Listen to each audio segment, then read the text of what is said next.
doon. And because of that, medyo makakabal si Pew. Nag-level 4 na siya. Di ba yung sinasabi natin napaka-importante. At nagamit na nga dito yung tulbag. So, ay! The collapse is real para dito sa Falcons. Pero, ang problem, grabe naman yung reseta nila dito sa pagong na to. And si Ludwig, nakipag-appear lang dito kay Owen. I think challenge niya to go for it. Tyrant's Rage is activated para dito kay Owen. Pero nakapasayaw palayo si Ludwig. As easy cleans it up with a kill. Pero looks like ubus na ang skills nila. Ayun na! Nice dodge na naman. And nice setup para dito sa Falcons. Saktong-sakto. Ni Kyrie and... Ay! Walang Opo, naman! patay ang germs! Kuya Boy goes down! And killing spree na ang Kyle Tizzy ng Team Falcons. And I think they can get more. Si Kyrie ngayon ang hinahanap. And madulas man, ang isang Suyo hindi din siya ganong katigas. Malambot na at low HP si Kyrie has to back out. Black Tizzy on the hunt. And I think because of that, makakuha sila ng easy turret sa baba. Pero nakamalay si Sansa, na-play niya si Pew. At hinahabol dito ni Luti si Caldizi. Merong padep naman. To save his easy. Ayan na, Ludwig Black Tizzy nagkakitaan. Ganon din naman ang ilang mga players nakabang si Owen. As kaya yung players, sino pumunag? Oy, with a long range, Tyrant Wrench. Huling-huli si Kuya Sans.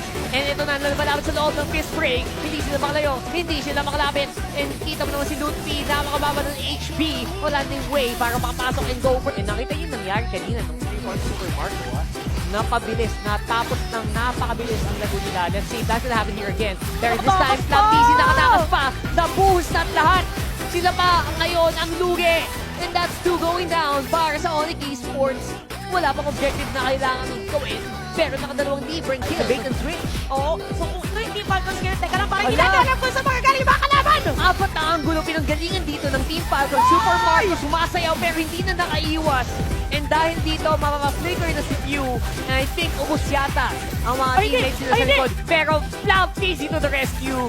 Kyle Tizzy buhay pa rin naman. Dalawang Tizzy brothers na iiwan. They take out Sans as well. 2v4. They're still keeping up the pace. Zam of course for Sabero. Naipid dahil doon.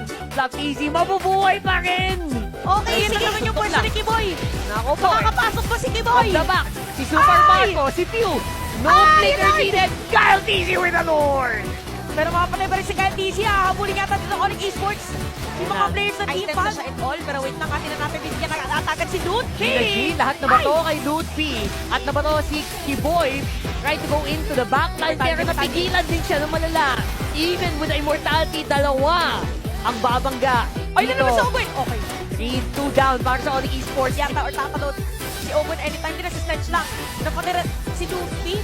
At yung Lord kalahati na yung buhay. Ayan na, pumapader na. And kita mo naman ang target nila. Si Sabero talaga. Here comes Sans. Here comes Kyrie. From the back, Ludwig goes down. Parang itutuloy pa yata. Pero kung sila habulin ng mga players dito ng Team Falcons, ang players ng Onyx Esports, pero magpasok dito kay Kyle Tizzy. Pero yun nga lang si Kyrie, alis mo na sila. Okay, ang kapal na bigyan dito ng Team Falcons. Oo, ang dami na kasi talagang minions. Bukas na ang base dito ng Onyx Esports. Hindi din pwedeng hindi sagutin natin siya. Feeling ko this is it for Team Falcons. May bit silang Lord. Walang mabilis na pang clear yung Onyx Esports. Oo. Masasakit yung mga minion at masakit ang Team Falcons sa load. All in na to. All in. Can we go? And they're trying to dive in as much as possible. Sans is down. Pew is down as well. For this time around, I think buhay na buhay na. Dinaan na lang sa ulan dito ng Team Falcons and they will win with a 2-1. Reverse Wallis para sa Team Falcons. Bigla nagalit si Super Marco. Kaya nga eh.